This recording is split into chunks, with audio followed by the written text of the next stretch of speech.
जय हिंद। हम काम के बदले अनाज योजना के बारे में आज चर्चा करने वाले हैं।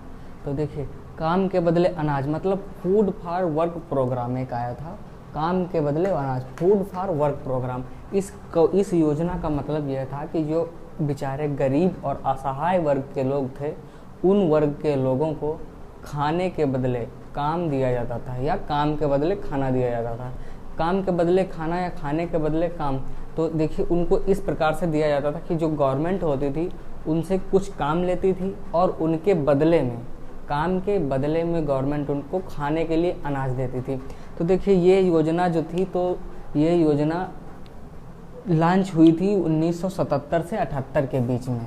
1977 से 78 के बीच में ministry of rural development and planning के अंतर्गत, मतलब इसके दृष्टि में यह योजना 1977 से 78 के बीच में लॉन्च की गई। 1977 में लॉन्च की गई थी और सेशन था तो 1977 से 78 के बीच में आता, इसलिए ये योजना 1977 में ग्रामीण विकास और योजना मंत्रालय के अंतर्गत यह योजना लॉन्च की गई थी।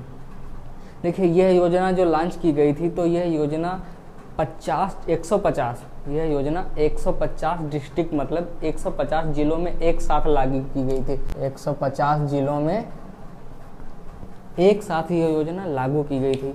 सभी जिलों में इस योजना का मतलब यही था कि काम के बदले उनको अनाज दिया जाए। तो देखिए, primary objective was to save life of the poor person या ऑफ द पुअर फैमिली। तो इसका जो मुख्य उद्देश्य था कि उनकी जो ग्रामीण क्षेत्र के लोग थे, रूरल एरियाज़ के जो पीपल्स थे, उसमें जो निवासी थे, वो जो असहाय थे और काम नहीं कर पा रहे थे या उनकी जो आर्थिक स्थिति थी वो थोड़ा डाउन थी, तो इसलिए सरकार ने सोचा कि क्यों ना हम इनसे काम लें और काम के बदले इनको हम कुछ पैसे दें, या पैसे के बदले ये बेचारे भूख से मर रहे हैं तो इनको हम पैसे के बदले क्यों ना हम अनाज दें इनको, जिससे अपना रोजी रोटी भी चला सकें और रोजी रोटी चलाने के साथ इनको खाना भी मिलता रहे, जिससे अपना जीवित रह सकें।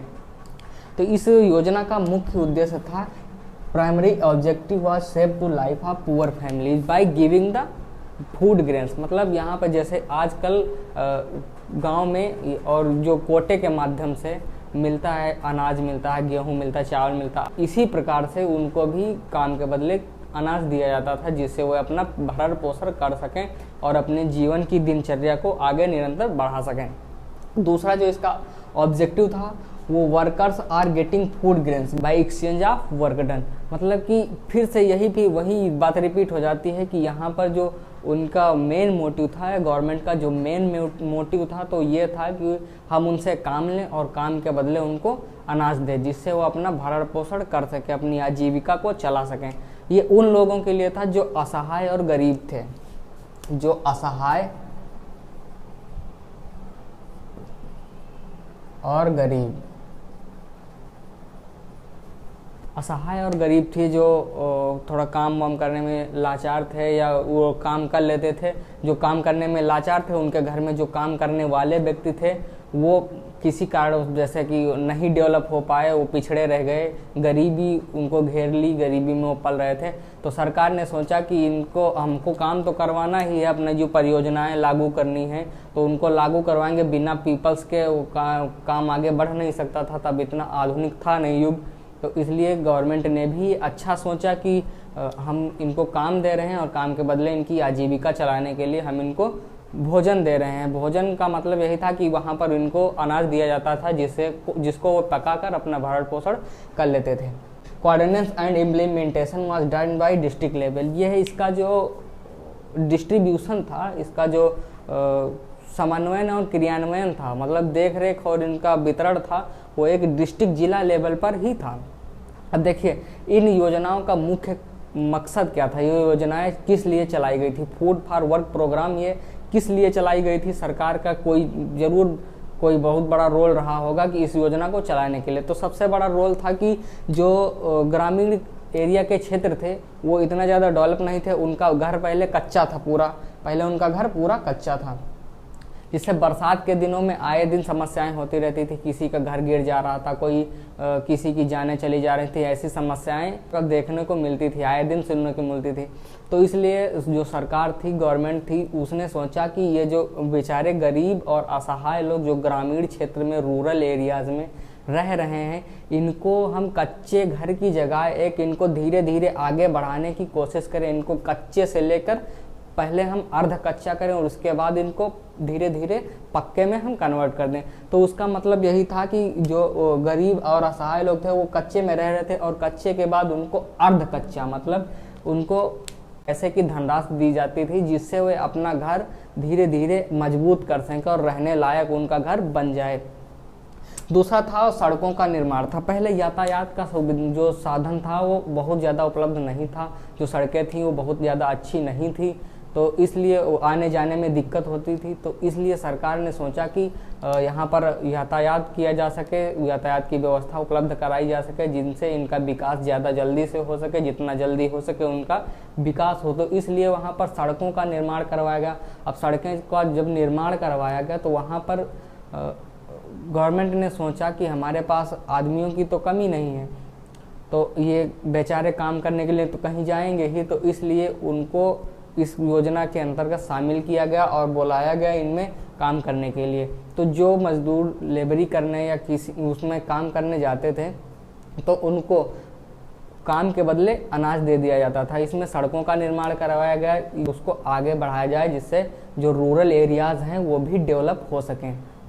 और जिसका तीसरा मेजर था तो ये था कि साफ़ सफाई की व्यवस्था हो सके। पहले गंदगी ज़्यादा फैली रहती थी, यहाँ पर बीमारी, वहाँ बीमारी, कहीं देखो कहीं मलेरिया फैल रही, कोई कुछ फैल रहा, महामारियाँ पहले बहुत आया करती थी। तो इसका यह भी एक उद्देश्य था कि ये जो गांव में जो कूड़ा कचरा पड़ा रहता था उसकी सफाई करवाने के लिए ये योजना चलाई गई थी, जिसमें वो काम करते थे और काम के बदले अपना अनाज ले जाते थे।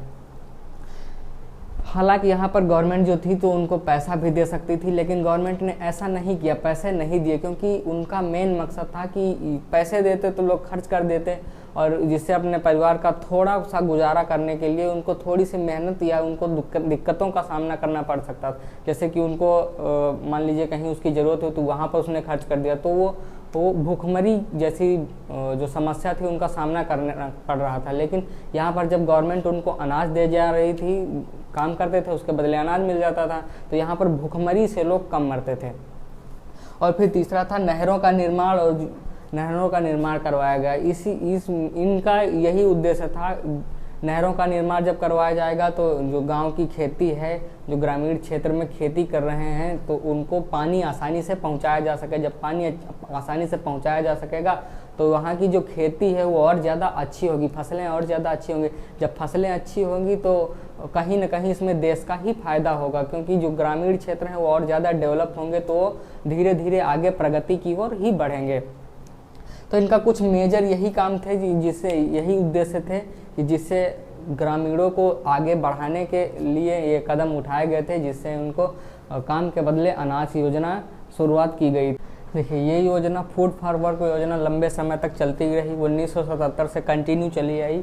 इसका मेन मकसद यही था कि काम के बदले लोगों को अनाज, या जो उसमें काम करने वाले थे उनको काम के बदले अनाज देना था। इसके बाद ये योजना धीरे धीरे करके चलती आई और ये धीरे धीरे आगे बढ़ती गई। इसमें लोगों ने डेवलप किया और धीरे धीरे ये योजनाएं, सड़कों की मरम्मत हुई, सड़कें बनी, नहरों का निर्माण हुआ, सिंचाई व्यवस्था अच्छे से धीरे धीरे बेहतरीन हुई, पहले से ज़्यादा बेहतरीन हुई। इसके बाद ये योजना धीरे धीरे करके इसको 2005 में, कब 2005 में इसका नाम बदल दिया गया, की जगह पर ये योजना ला दी गई। योजना वही थी, उसमें भी काम होता था और इसमें भी काम होता था। लोगों को खाने के लिए अनाज दिया जाता था। और इसमें क्या है, इसमें ये जब योजना चेंज कर दी गई तो इसमें लोगों को काम के बदले पैसे दिए जाने लगे। ये जो नरेगा योजना थी तो ये उसकी जगह पर लाई गई, फूड फॉर वर्क की जगह पर ये योजना लाई गई। तो इस योजना का लाने का उद्देश्य भी यही था कि लोगों को काम दिया जाए, उसके बदले में लोगों को पैसे दिए जाएं, क्योंकि धीरे धीरे अब बढ़ गई, अब लोग अपना सर्वाइव करना सीख गए, जीना सीख गए उस माहौल में, तो वो थोड़ा थोड़ा करके काम करके अपने पैसे बना ले जा रहे थे, जिससे वो अपनी आजीविका चलाने लगे। या फिर उनको जो नहरों द्वारा सिंचाई होती थी वो सिंचाई ज़्यादा कुछ बेहतरीन ढंग से होने लगी, जिससे फसलें भी अच्छी होने लगी और लोग ग्रोथ करने लगे। तो उसके बाद उसने चेंज कर दिया, तो इसको नरेगा में चेंज कर दिया गया। नरेगा में भी यही होता था, उसमें 365 दिन में यानी एक साल में इसमें 100 दिन रोजगार मिलेगा ही मिलेगा। 100 दिन रोजगार, 100 दिन रोजगार पक्का है आपका। 100 दिन अगर आप करना चाहें तो 365 दिन में, 365 दिन होते हैं एक साल में, तो 365 दिन में से आप 100 दिन रोजगार कर सकते हैं। आपको गवर्नमेंट ये हक देती है कि आप हमसे 365 दिन में यानी एक साल में आप हमसे 100 दिन का रोजगार छीन सकते हैं। हम आपको देने के लिए तैयार हैं, हमारा काम करिए और हम आपको उसके बदले में धनराशि देंगे। ये धनराशि जो थी तो ये शुरुआत में 220 रुपये रखा गया, इसको 220 रुपये पर डे के हिसाब से इसको रखा गया। इसमें जो काम करते थे वो सारा दिन काम करते थे, उसके बाद इसकी जो दिहाड़ी थी वो 220 रुपये रखी गई। ये लोगों के बैंक खाते में आती थी। ये कहाँ आती थी? लोगों के बैंक खाते में। ये कितने दिन के मिनिमम, इसकी कोई लिमिट सीमा होगी, तो ये लगभग 15 दिन के अंदर आ जाती थी। ये लगभग 15 दिन के अंदर आ जाती थी। ये जो धनराशि होती थी लगभग 15 दिन के अंदर ही आ जाती थी, जिससे लोग अपना आजीविका चलाते थे, अपने बच्चों को पढ़ाते थे। इसका मतलब यही था कि पहले तो अनाज दिया जाता था, उसमें लोग अपना जीना सीख रहे थे, सर्वाइव कर रहे थे। लेकिन इसके बाद जब धीरे धीरे जनरेशन आगे ज्यों ही ग्रोथ करती गई, तो इसमें कि लोगों ये भी सोचा कि जब इनके बच्चे पढ़ जाएंगे तो अच्छी शिक्षा व्यवस्था अच्छी हो जाएगी, लोग ग्रामीण में जो रूरल डेवलपमेंट होगा वो अच्छे से हो जाएगा, लोग अपना धीरे धीरे विकास करने लगेंगे, उनकी जो न्यू जनरेशन होगी वो अच्छी होगी। देखिए यहाँ पर मैंने नरेगा को 2 हिस्सों में तोड़ दिया है। पहले नर अलग कर दिया है और उसके बाद रेगा अलग कर दिया गया है। यहाँ पर मैंने आपको ये समझाने के लिए किया है। देखिए नर का मतलब होता है मनुष्य और रेगा मतलब होता है बर्बाद करना। गांव में एक देहात में एक कहावत चलती है कि अपना जीवन क्यों रेगा कर रहे हो या अपना जीवन क्यों बर्बाद कर रहे हो। तो यहाँ पर मैंने भी यही किया है, नर को अलग कर दिया है। नर मतलब मनुष्य होता है और रेगा मतलब बर्बाद करना। एक हिंदी वर्ड हमने यहाँ पर चूज कर लिया है। तो इसका मतलब निकल के आता है कि गवर्नमेंट कहती है हमसे कि हे मनुष्य अपना जीवन क्यों बर्बाद कर रहे हो, या मनुष्य अपना जीवन क्यों बर्बाद कर रहे हो। हमसे जब हम काम दे रहे हैं, हमारा काम करो और हमारे काम के बदले पैसे ले जाओ, जिससे अपनी आजीविका को चला सको।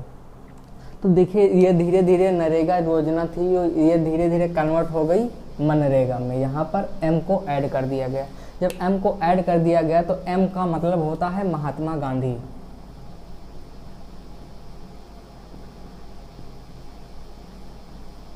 महात्मा गांधी, देखिए जो महात्मा गांधी की हमारे राष्ट्रपिता हैं, और महात्मा गांधी का जो लगाव है वो कुछ ग्रामीण के प्रति कुछ ज़्यादा है। रूरल डेवलपमेंट में उनका बहुत बड़ा योगदान रहा है। ग्रामीण विकास में वो हमेशा लोगों को एक जो निचले स्तर से ऊंचे स्तर तक ले जाने के लिए हमेशा जो सोचते थे, उसका योगदान ग्रामीण क्षेत्र में बहुत ही ज़्यादा रहा है। इसलिए गवर्नमेंट ने उनको नरेगा से मनरेगा में कन्वर्ट कर दिया गया, यानी कि जो नरेगा थी उसका नामकरण करके मनरेगा महात्मा गांधी जी के नाम पर कर दिया गया। तो यहाँ पर मैंने फूड फॉर वर्क जो योजना थी उसके बारे में विस्तार से समझा दिया, और जो नरेगा थी उसके बारे में विस्तार से समझा दिया। मनरेगा के बाद कैसे मनरेगा में कन्वर्ट हो गई, किस प्रकार महात्मा गांधी जी के नाम पर इसको कन्वर्ट कर दिया गया, ये समझाया। आई होप इस वीडियो में दी गई जानकारी आपको समझ में आए। इसी के साथ मिलते हैं नेक्स्ट वीडियो में, तब तक के लिए जय हिंद।